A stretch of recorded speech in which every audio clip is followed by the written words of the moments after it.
Hi there, Donald Sienkiewicz from Estate Preservation and Planning in Amherst, New Hampshire.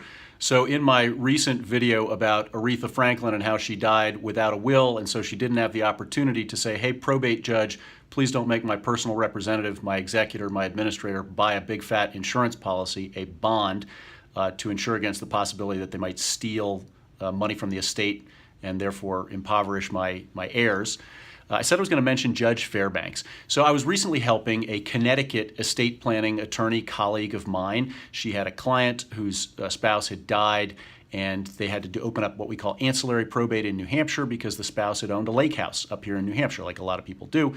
And I said, well, you're going to have to buy a bond for your executor. And she said, golly, well, we put in the will and the trust always that please, judge, don't make my executor buy a bond. And I said, well, the judges just ignore that up here in New Hampshire.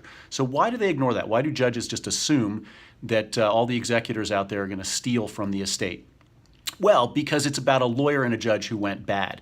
So his name was Judge Fairbanks, just like the city in Alaska, and he had a part-time law practice up in the city of Claremont, up in the upper Connecticut River Valley, and he had a lot of clients too as a part-time judge, kind of like my partner Phil Runyon over in Peterborough, but Phil would never do this to his clients. He's as honest as the day is long, so we don't have to worry about Phil. Phil's clients, don't worry about Phil.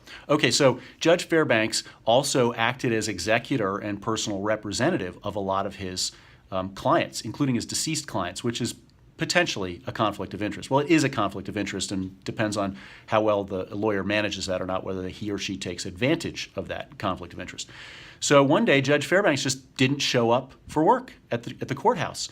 And sadly, Judge Fairbanks showed up some months later dead in a Las Vegas hotel room with a plastic bag over his head. So for all of you who are feeling kind of morbidly curious, I'll put a link to a couple of newspaper articles at the bottom of these notes. Hey, as always, if this was interesting or just kind of gross or just kind of weird, please comment and like and share, because that way LinkedIn will put this in front of more people and more people can benefit from this and waste more time during their workday, I guess. Thanks so much again, Donald Sienkiewicz, Estate Preservation and Planning, Amherst, New Hampshire.